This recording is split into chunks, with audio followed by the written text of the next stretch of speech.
ఇల్లు వృద్ధిలోకి రావాలంటే ఇల్లాలు చేయవలసిన పనులు.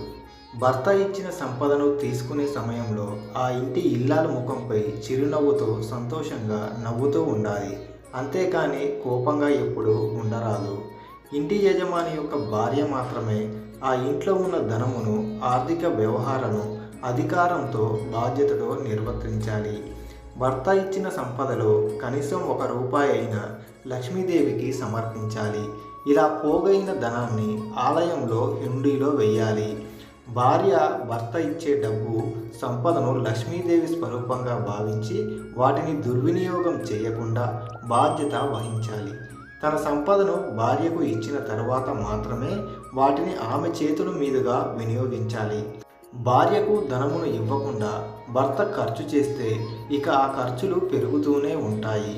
ఆ ఇంట లక్ష్మీదేవి నిలవదు.